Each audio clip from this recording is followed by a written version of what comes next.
Looking at our world from a theological perspective. This is the Theology Central Podcast, making theology central. Good afternoon, everyone. It is Friday, April the 8th, 2022. It is currently 4:12 p.m. Central Time, and I'm coming to you live from Abilene, Texas. Now, whenever there is controversy, whenever there is disagreement, whenever there is division, whenever people begin to take sides, someone needs to come along and say, okay, listen, here's the controversy. You're on this side. You're on this side. Let's take a step back. Let's take a deep breath. And let's look at the bigger issues and set aside for a moment the names, the sides, the teams, the tribes. Let's set all of that aside and let's look at the deeper, the bigger issues, because sometimes in the middle of controversy and division, everyone just is fighting. Everyone's taking a side and you're either accusing or defending. And in fact, it almost kind of breaks out into like a debate, right? People are trying to make their arguments. And what happens is no one's really listening to the other side. No one's listening to each other. Everyone's just talking past each other. And typically what happens, all of the debating, all of the arguing, just all it does is kick up more dirt and just clouds the issues even more. And rarely does any actual light arise from the situation. It's just anger, frustration, discouragement, and division. That's all it really leads to. So I'm going to do my very best in the midst of a controversy to try to have us all step back and go, okay, whatever side you may be on, whatever team you may be on, whatever your thoughts are, maybe you're on the accusing side or maybe you're on the defending side. Can we all just step aside for a moment and, in a sense, put down all of our weapons and let's look at some very important, serious theological issues that can get overlooked in the midst of all the controversy. Do you think you can do that with me today? Do you think you can? You may not even be aware of the controversy, and that's wonderful. That's great. But there will be many of you who will hear this. You're right there in the controversy and you have strong feelings. Can we all just set that aside for just this episode and consider some very important theological issues?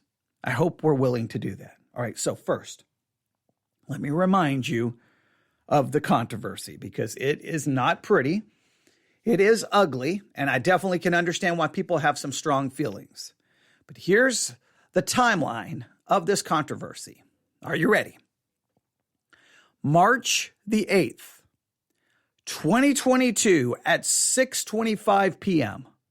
March the 8th, 2022, 6:25 p.m. The following article was posted online. Headline: Exclusive. John MacArthur shamed excommunicated mother for refusing to take back child abuser. Let me read that again. Exclusive. John MacArthur shamed excommunicated mother for refusing to take back child abuser. That was the first article that, in a sense, set the fire. It lit the fire, and the fire has been spreading since then, and everyone is taking sides and everyone has strong opinions. This story refers to a case between a wife by the name of Eileen Gray, her husband David Gray. He was physically abusing his wife. His wife tried to find some help from Grace Community Church. Before it was all said and done, she ends up excommunicated. Not only does she end up excommunicated, she then finds out that her husband was doing more than just physical abuse. He was sexually abusing their children. He ends up in prison. Eileen Gray, the wife, remains to this very day excommunicated. The whole story is crazy, and it brings up lots of theological issues, and everyone's taking sides. I'm not here to get back into the Eileen Gray, David Gray case. I'm not here to argue it, debate it.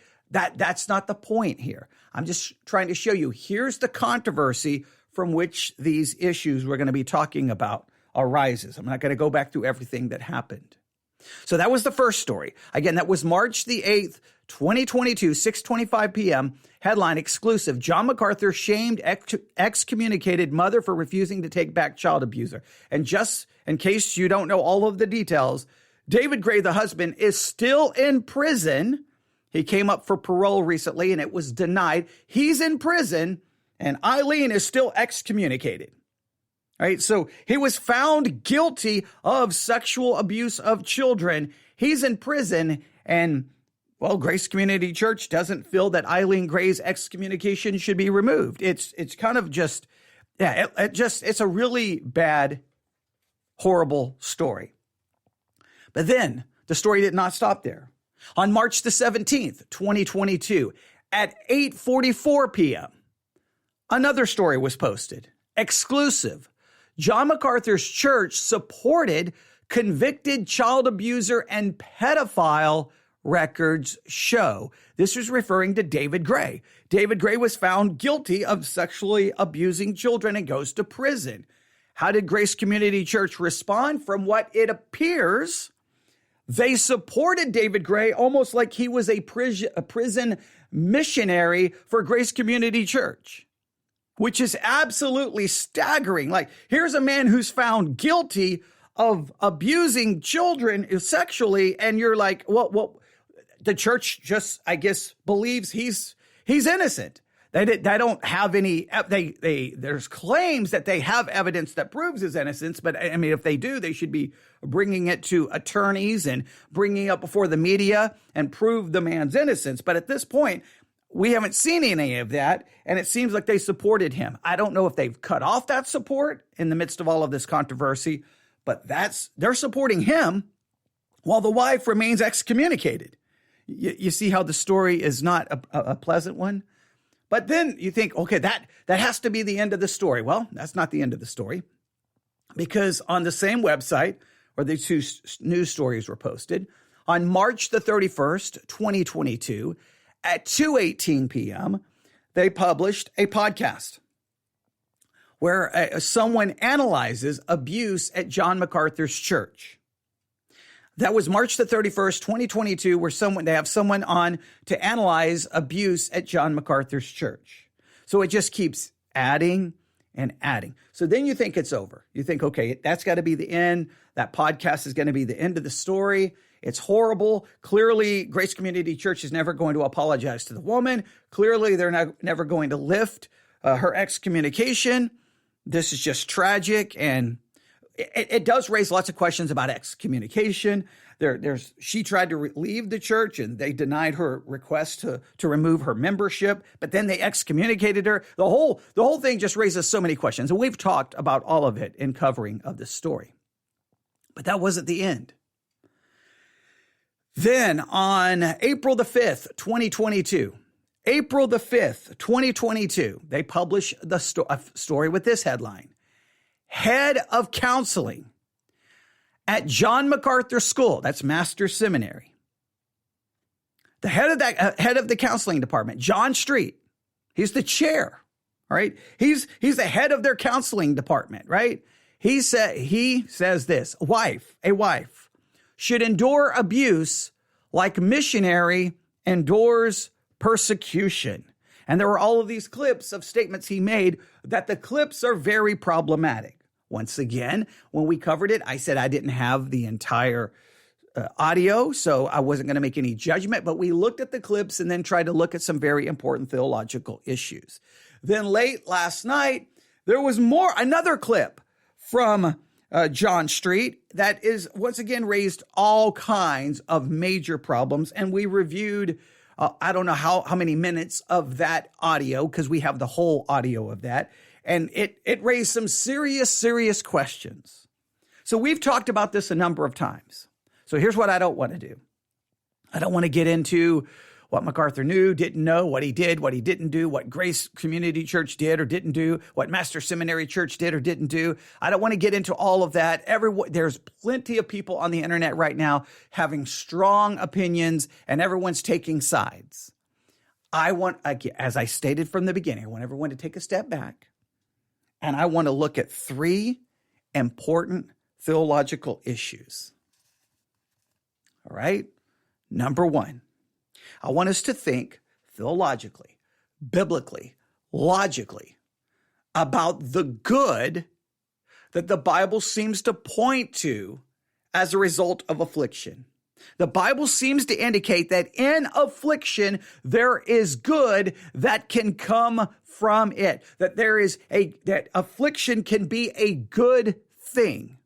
All right, we have to deal with that theological reality. Number two, seeking to escape it. If affliction, if something horrible, it can produce good things, is it ever acceptable to seek to escape the suffering? Or should you always have to stay in the suffering and endure it? These are theological questions that have arisen from this controversy. You may not have thought about it, but these are very important theological issues. Number one, the good that comes from affliction and suffering. And number two, seeking to escape that affliction and suffering. And then number three, suffering and Calvinism. Suffering and Calvinism. A lot of people see this entire thing going on at Grace Community Church, that the reason they have the theology they have in regards to what an abused woman should or shouldn't do is because of their Calvinism, and that Calvinists missed the point in all of this. Well, we're going to look at that as well. That's the goal, right? That's the goal. Now, all of those reports and that podcast that I mentioned, in fact, they dropped another podcast today, April the 8th, at 6:30 a.m. entitled, Should Christian Women Endure Abuse? You can go listen to it. All of these articles with all of the documentation, with the clips, everything can be found at julieroys.com. julieroys.com. Now, it appears that what a lot of people are doing, they're just attacking Julie Roys, right? Hey, she's garbage, so therefore don't listen to anything she has to say, which is not really a defense. It's not even really an argument. It's like, Julie Roys is garbage. She doesn't like MacArthur. Therefore, I'm not listening. No, you may not like her. She may have completely wrong motives. The issue is all of these issues. Look, here's what we do know. Eileen Gray is a real woman. David Gray is a real man. David Gray is really in a real prison for being found guilty of abusing his children sexually. Eileen Gray was excommunicated by Grace Community Church, and she's still excommunicated, and they seem to have supported the husband who went to prison for abuse. That seems to be nowhere to deny any of that. When people start trying to attack Julie, I'm like, how about let's talk about the issue at hand, right? So that's where you can find all of it, julieroys.com. Go there, read every article, follow every citation, look it all up. There's court documents. You just look at all of it and you can draw your own conclusions. It's a horrible situation. But again, you can get so caught up in all of this. Who said what? When did they say this? What's the timeline? Who did this? Who did they? What? And you'll just miss all of the important theological issues that should bother every single one of us who claim to be a Christian. So let's go through the issues at hand. Number one, are you ready? The good from affliction. Now, we know that every single one of us, when we endure suffering, when we endure affliction, when we endure pain, our first thought is, I want to escape this. I want this to go away. Remove this from me. How do I get out of it? Nobody just says, hey, just keep on making me suffer. Come on, bring in more suffering. Give me more cancer. Don't try to fix the cancer. Give me more cancer. My arm is broken. Break the other arm because I need more affliction. We all know that when we endure affliction, we seek to escape it. We want God to take it away. But is it true that the Bible does offer somewhat of a distinct and different perspective? The Bible seems to indicate that what may be horrible, what may be suffering, what may be painful, may actually be something in which God works for our spiritual good, something to bring us closer to him, to purify us. Is that a theological principle? Is that accurate? And is that true? Well, just to give you a few scriptures that would seem to carry this idea out. There's a number of them, but we can get a couple of them. Would be, let's just go to Psalm 119, because Psalm 119 was used in one of the clips that we listened to yesterday. Psalm 119, where we have this principle at least showing up in a couple of places. Psalm 119. And I guess the first verse that we could go to, Psalm 119, verse 67. Psalm 119, verse 67, where we read these words. The psalmist writes, "Before I was afflicted, I went astray, but now have I kept thy word." The concept here is, hey, before I was afflicted, I was going astray. I was going my own way. But because of affliction, now I have turned to your word and I'm keeping your word. I think we can all agree that there are times where affliction can be of great spiritual value. It can remove love for the world, because all I'm seeing in the world is pain and suffering, and it makes me look for something outside of this world. That sometimes when suffering can drive us to the word of God, it can drive us to our knees before God. It can make us see the futility of life, the frailty of life, our own frailty, our own mortality, and it can drive us straight to God. I don't think anyone can deny that the Bible speaks of this. Also, look at Psalm 119. Look at verse 71. Psalm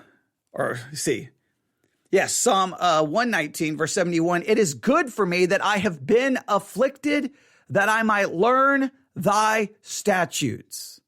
Hey, it's good for me that I've been afflicted, that I might learn thy statutes. We know of Joseph saying, what you meant for evil, God meant for good, demonstrating that he knows he suffered. He knows his brothers did all of these horrible things to him. He knows he was falsely accused. He knows he was put in prison, but he realizes that in all of this evil, God meant it for good. God was at work in the situation. I think this is a pretty basic theological principle. And we all have to embrace this, that God can use suffering for our spiritual good, to bring him glory, to break our pride, to humble us, to purify us, to help us grow, for our sanctification.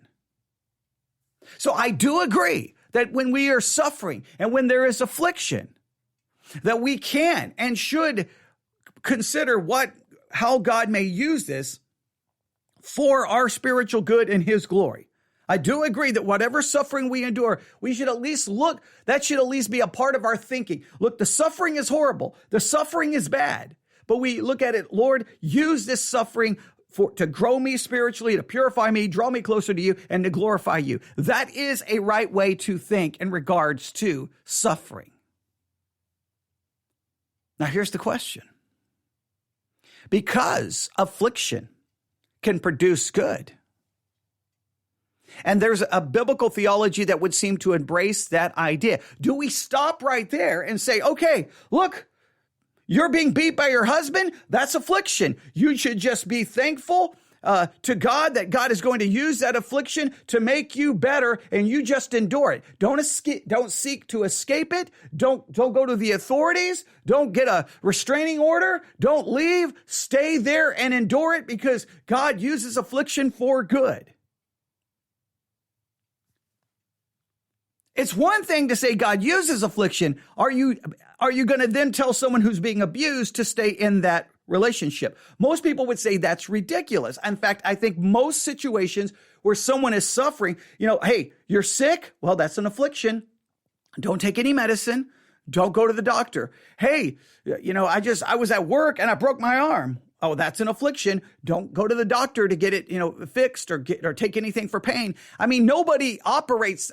We all know that there's plenty of times where we endure affliction and we look for ways to minimize the pain and the suffering and to escape it and get out of it. We do that in all kinds of ways.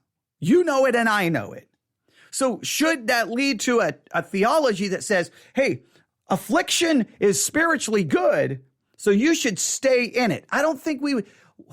Why would that be applied to a woman being beat and children being sexually molested? Why would we recommend that? I mean, that just seems crazy because so many other directions, we don't do that.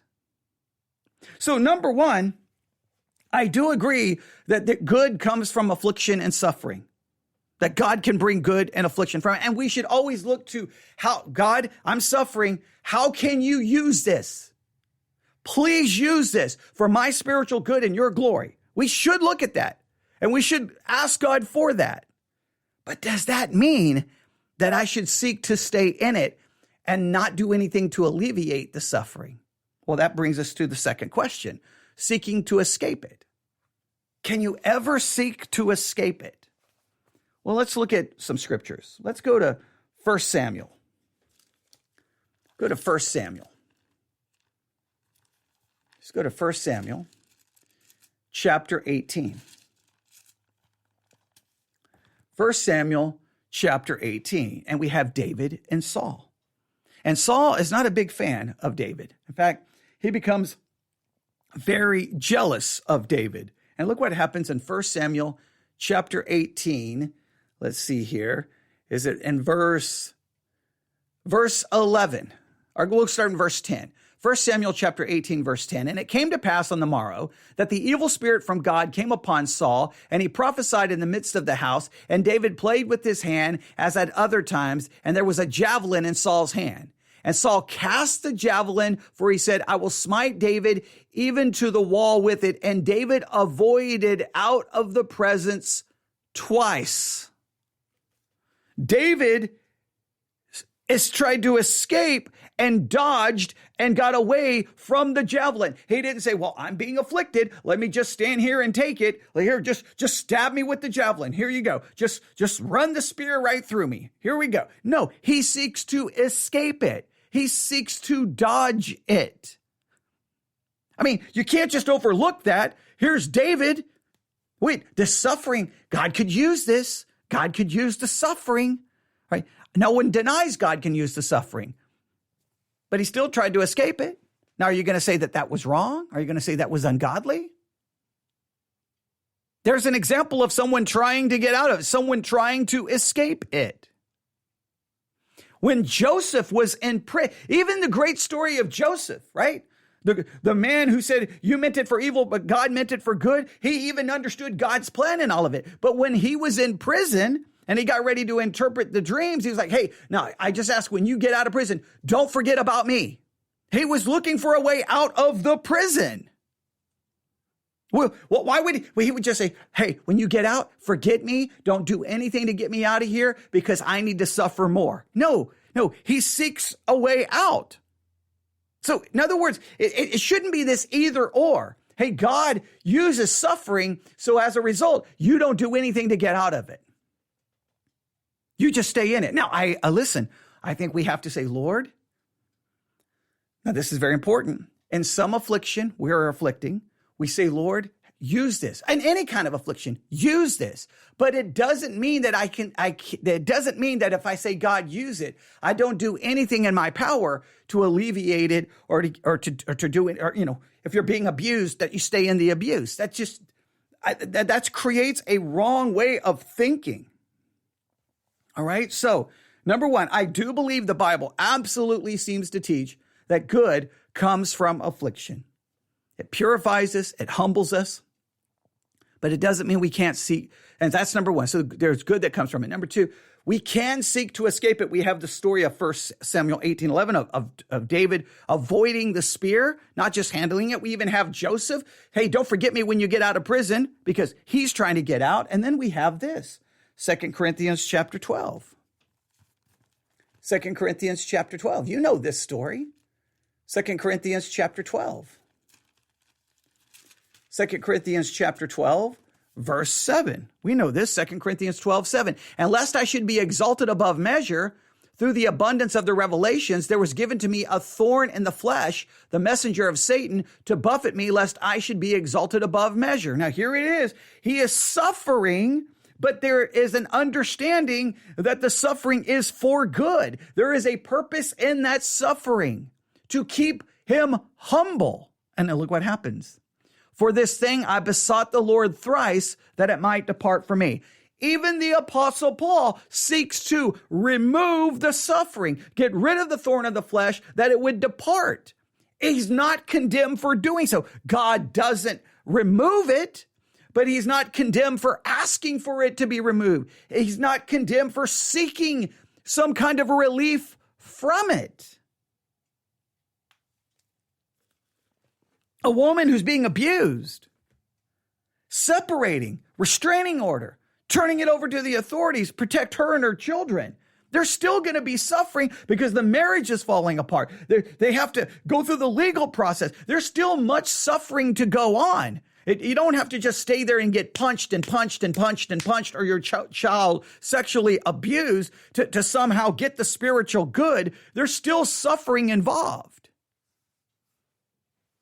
There's almost like this weird idea that no, because good comes from suffering, you stay in it.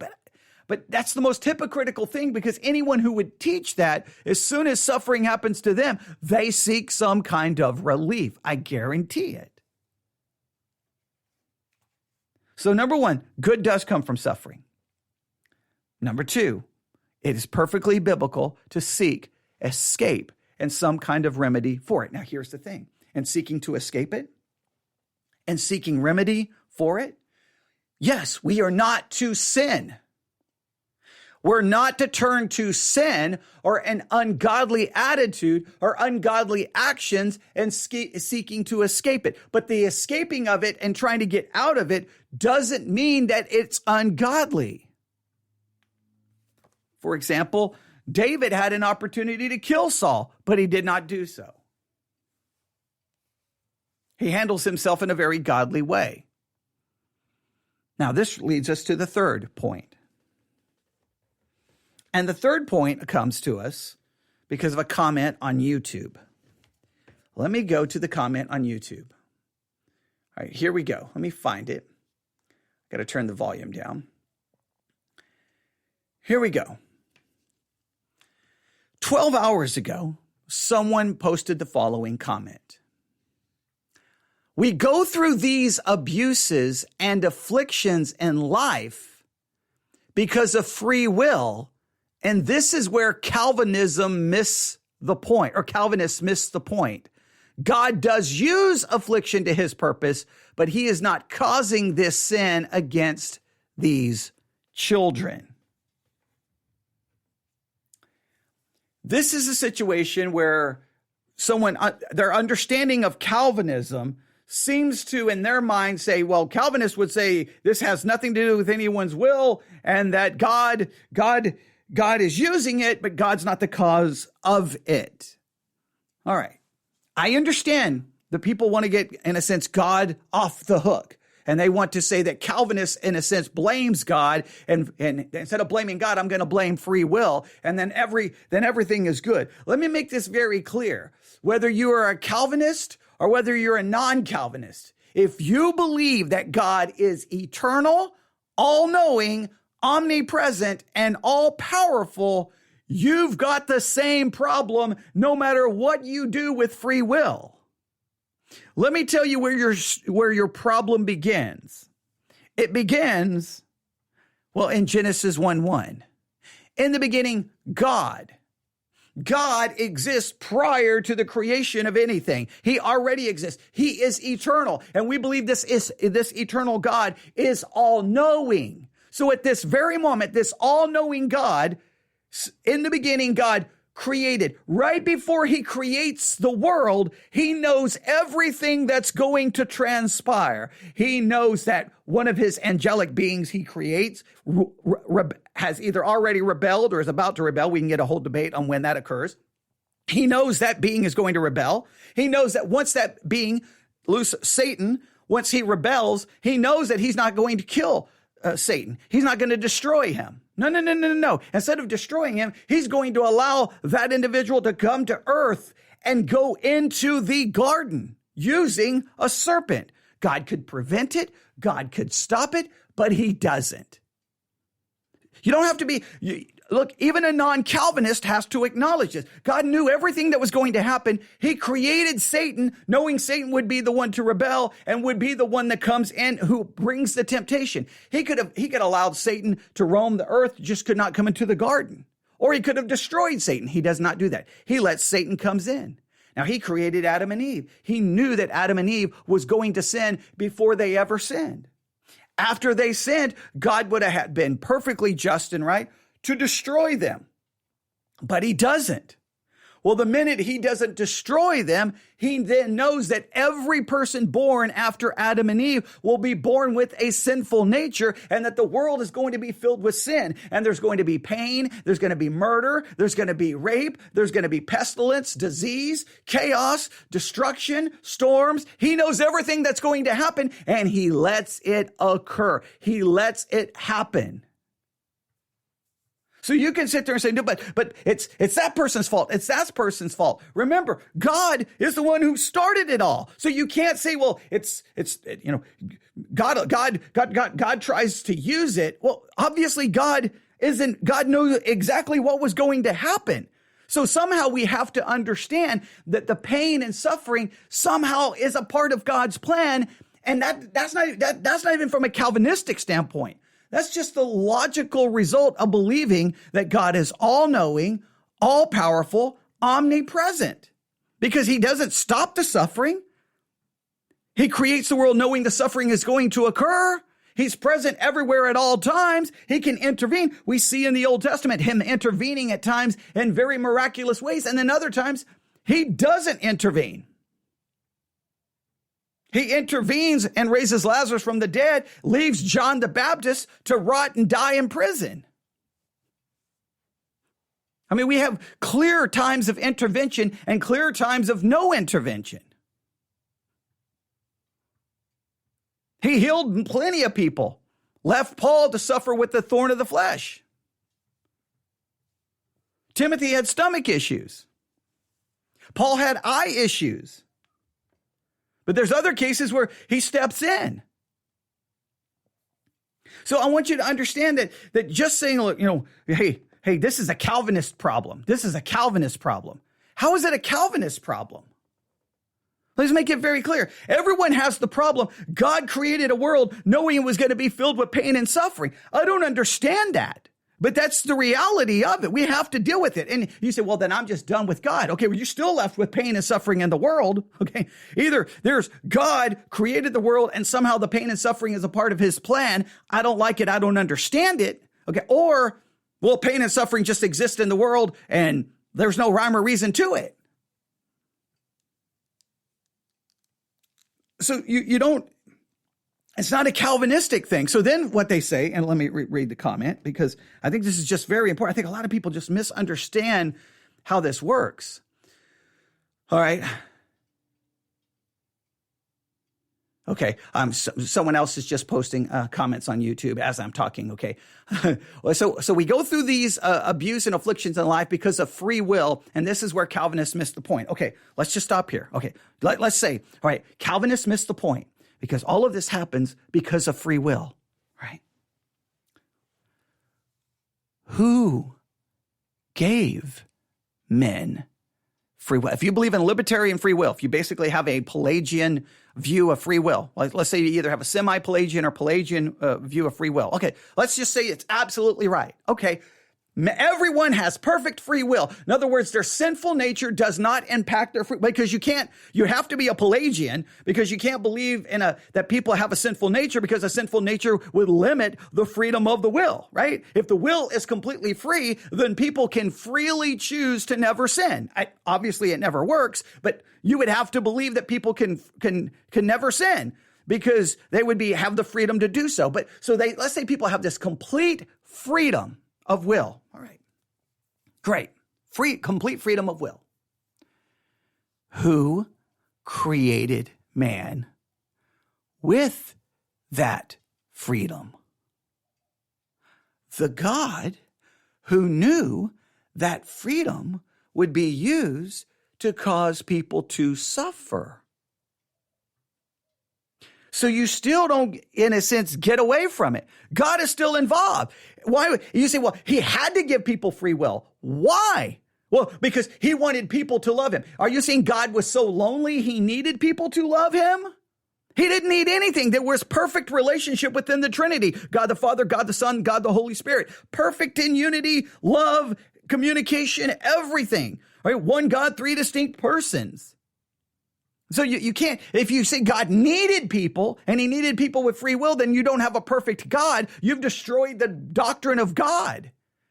He gave them free will. You're saying that he so desired their freedom that he was willing to allow he was so had to give them freedom, even though knowing it was going to result in horrible acts after horrible acts. It was going to involve in Hitlers and murder and mass destruction and genocide and racism and slavery and rape. But hey, free will is so important. Like, how does that help you?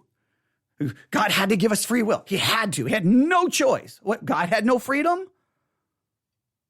God had perfect freedom to create or not to create. He chose to create, knowing that sin was going to be in it. So I don't know how that supposedly fixes the problem. It doesn't fix the problem in any way, shape, or form. But let me even explain this. When you say this is where Calvinists miss the point, what do you mean by that? I believe every act of evil done by man is done by his will, because his will is infected by depravity. Every action of man is proof of the sinfulness inside of him. Man is totally depraved. We see that, and even our good actions are filthy rags before a holy God. All of our good is tainted with corruption. All of the horrible happens proves to me that men inside of them have a sinful nature. They're acting according to that will. Their will is just not free to somehow bypass their sinful nature. Their will is not completely free. It is entrapped and taken captive by that depravity. And it manifests itself over and over and over and over again. I don't know where Calvinism comes into play here. You say, well, and then they go on to say in the comment, God does use affliction to his purpose, but he is not causing the sin against the children. Okay, you may not say, and this gets into, you may not say that he is the immediate cause, right? You may not say that he's the immediate cause, but who's the one who created the world knowing that child would suffer? Who's the one who didn't intervene to stop the suffering? Hey, he's going to use it. So he's sovereign enough to use the suffering. He's just not sovereign enough to stop the suffering. So I'm sometimes always baffled about the argument between Calvinism and non-Calvinist. It's like, you do realize, well, basically, like, for many non-Calvinists, the way they talk, they have to almost turn to open theism and just basically deny God is all-knowing. Well, God didn't know what was going to happen. Okay, but has he figured it out by now? And if he's figured it out by now, he's still allowing the suffering to occur. Why doesn't he step in? Now, think about it. If God knew what was going to happen, created the world in which it was going to happen, has the power to step in to stop it, doesn't stop it, but has the power to use it, then it would be very difficult to say that God is not involved in the situation, that God is not somehow directing it. Now, that doesn't make anyone, look, I don't like it. I don't like it. Let me make it very clear. Before I quote unquote became Reformed or quote unquote became a Calvinist, I was struggling with these questions almost from the word go, way before I even knew what Calvinism was. So wait a minute. Let me make sure I understand this. In the beginning, my first issue, I think I say it all the time, the biggest issue anyone should ever have with the Bible and God and theology and Christianity should be Genesis 1:1. In the beginning, God created. Time out. Wait, God created. Now, when he created, did he know all the stuff that we see today? Did he know it was going to happen? Yes. So he created it knowing it was all going to be suffering, death, and that more people would go to hell than go to heaven. Wait a minute. Why would he do that? Well, and people will say, well, try to come up with a million different excuses, but none of them really answer the question. We are left with God is sovereign and God knew what was going to happen, and somehow it has to be a part of his plan, unless you're saying God created it and it spiraled out of control and it was not ever to get control again. Well, if he lost complete control, then he can't use the suffering because it's all out of his control. We don't believe God lost control. Now I want to make it very clear. When someone's in the midst of suffering, you don't run to them and go, hey, I just want you to know, hey, God knew what was going to happen and he's working in this. There's a time and place. You got to let people suffer and you got to let them grieve and you got to help them through it. But from a theological standpoint, I don't care who you are, Calvinist or non-Calvinist, you have a God who is powerful enough to create the entire world, powerful enough to be able to tell you what's going to happen in the future with giving prophecy, right? So he has to know the future. So you have an all-knowing God, all-powerful God who's eternal and omnipresent. And yet he creates a world knowing exactly how much suffering would be in it. And certain times he intervenes, but majority of the time he does not intervene to stop said suffering. Look at what's happening in Ukraine right now. Now, that makes everyone uncomfortable. Everybody gets mad. Everybody gets, no. And so I'm going to get 900 emails with people trying to offer an answer, but almost in every answer, there's going to be a major flaw in the logic. So some people say, well, so what are you saying? God created a world and somehow everything that takes place is a part of his sovereign plan and will. Somehow a part of his decree, a part of his providence. Now you could check the London Baptist Confession of Faith, Westminster Confession of Faith, and see the sections on God's providence, which we've studied in the past.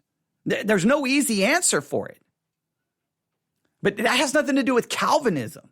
Forget Calvinism. It has everything to do with, in the beginning, God. Who is this God? Is he all-powerful? Yes. Is he all-knowing? Yes. Is he omnipresent? Yes. Is he eternal? Yes. Is he all-powerful? Yes. Okay. That God created the very world which all of this was going to go wrong. Not only that, he created the very being who was going to rebel and be the one who would bring temptation to Adam and Eve. And he created Adam and Eve knowing exactly what they were going to do.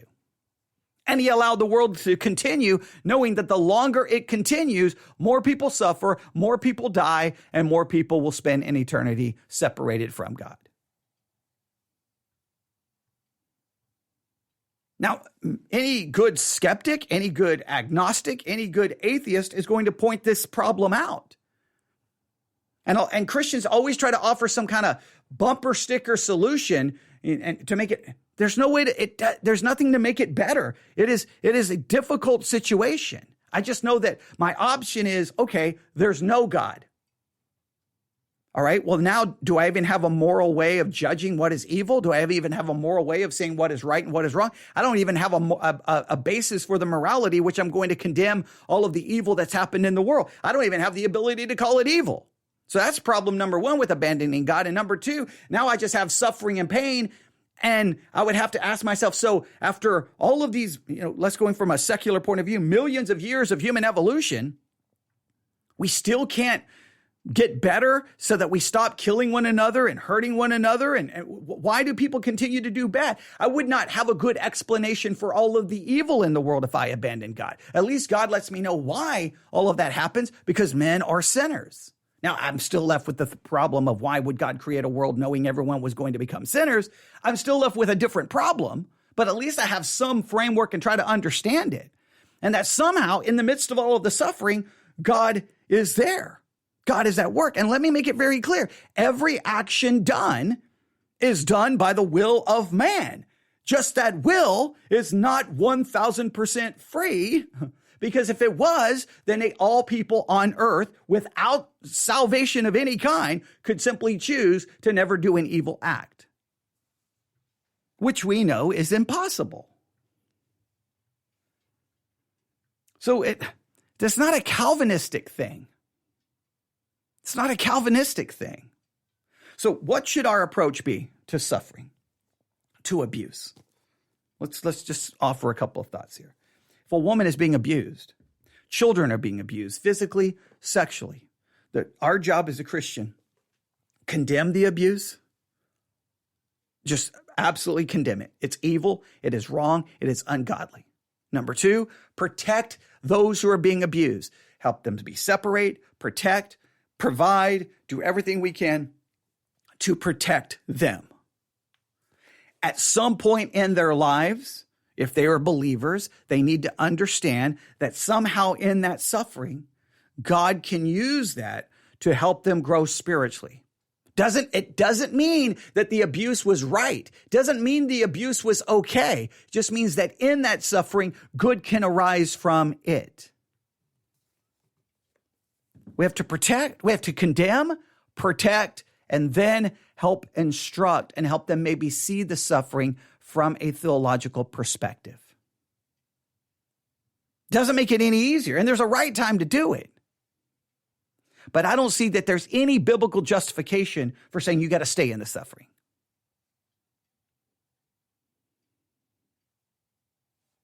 There you go. I think we covered everything.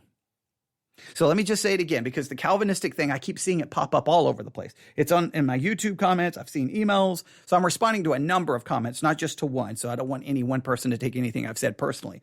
I just anytime this comes up, I'm always like, because I've been in these conversations too many. I've sat in seminary, in Bible college, seminary, Bible Institute classes, and had people debate these things. And I'm always just like, you do really forget Calvinism, forget Pelagianism. Just forget the theological titles. Is God all powerful? Yes. Is God all knowing? Yes. Is God eternal? Yes. Is God omnipresent? Yes. Did God create a world knowing everything that was going to happen? Yes. Could he intervene at any time? Yes. Did he? No. Okay. What's your conclusion? That somehow he's working out his plan and his purpose for his glory and his honor.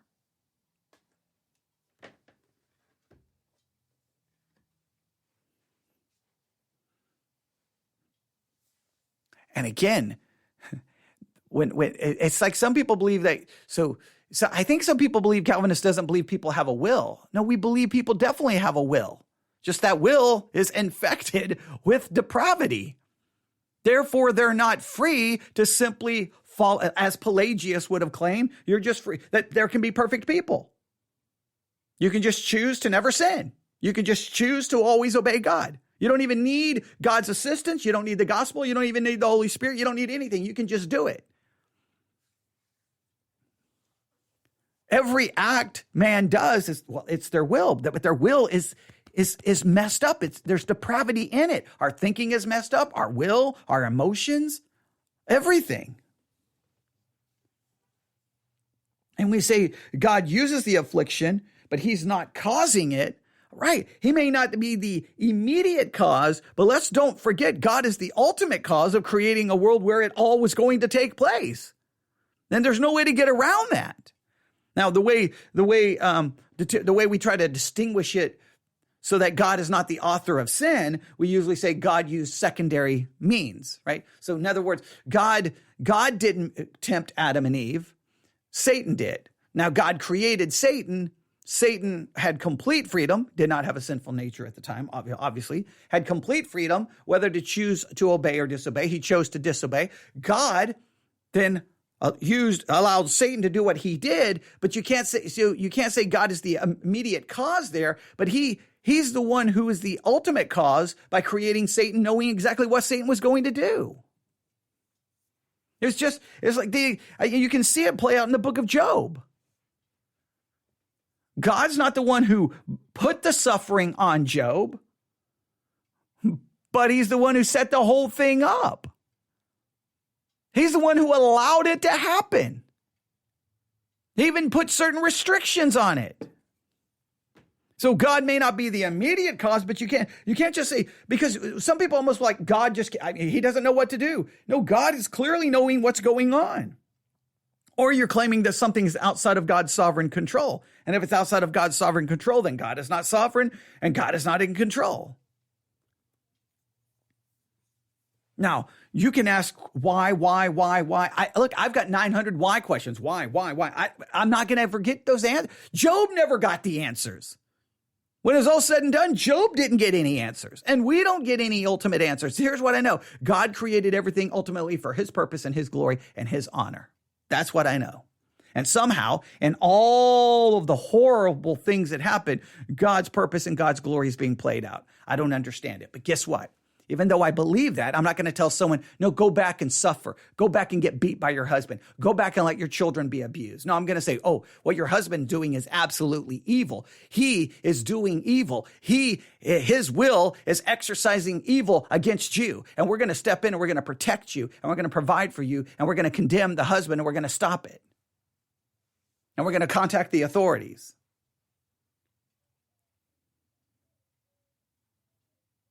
I hope that was helpful. So let me make it very clear. I am not making an argument here for Calvinism. I'm not making I will say this. I am not making an argument for Calvinism, but I am absolutely 100% condemning Pelagianism and semi-Pelagianism because I reject them. Just as the early church condemned Pelagianism as a heresy, I still believe it's a heresy, and I condemn semi-Pelagianism, right?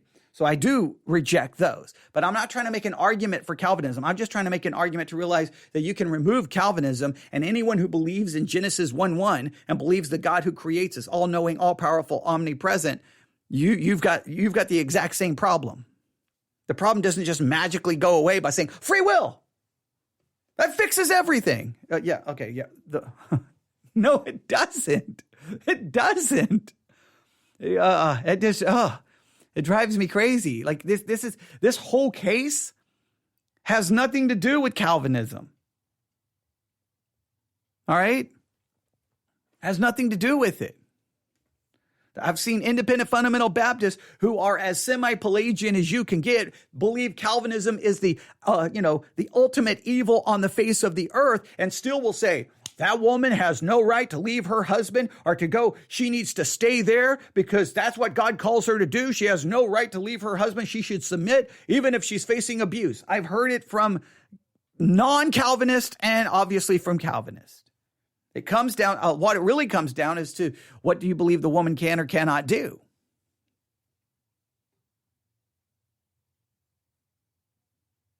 Now, I'm not saying some Calvinistic ideas can't influence some of this. I mean, obviously, anybody can allow, look, put it this way. You can have, this is always important, you can have a theology like Calvinism, semi-Pelagianism, a lot of other things. And there's a lot of people who will take the original theology and abuse the theology. Don't condemn a theology because of someone's abuse of the theology. Condemn the abuse of the theology. Then deal with what the theology actually teaches. Don't allow someone's abuse of it. It's like it happened in the Bible. Some people took the doctrine of God's grace and abused the grace. You don't throw out the doctrine. You don't attack the doctrine of grace because someone abused the doctrine of grace. You condemn the abuse of the doctrine. A lot of people use the existence of God and they will use the fact that God exists and abuse that idea in some horrible way. Don't throw out God, throw out the abuse of God.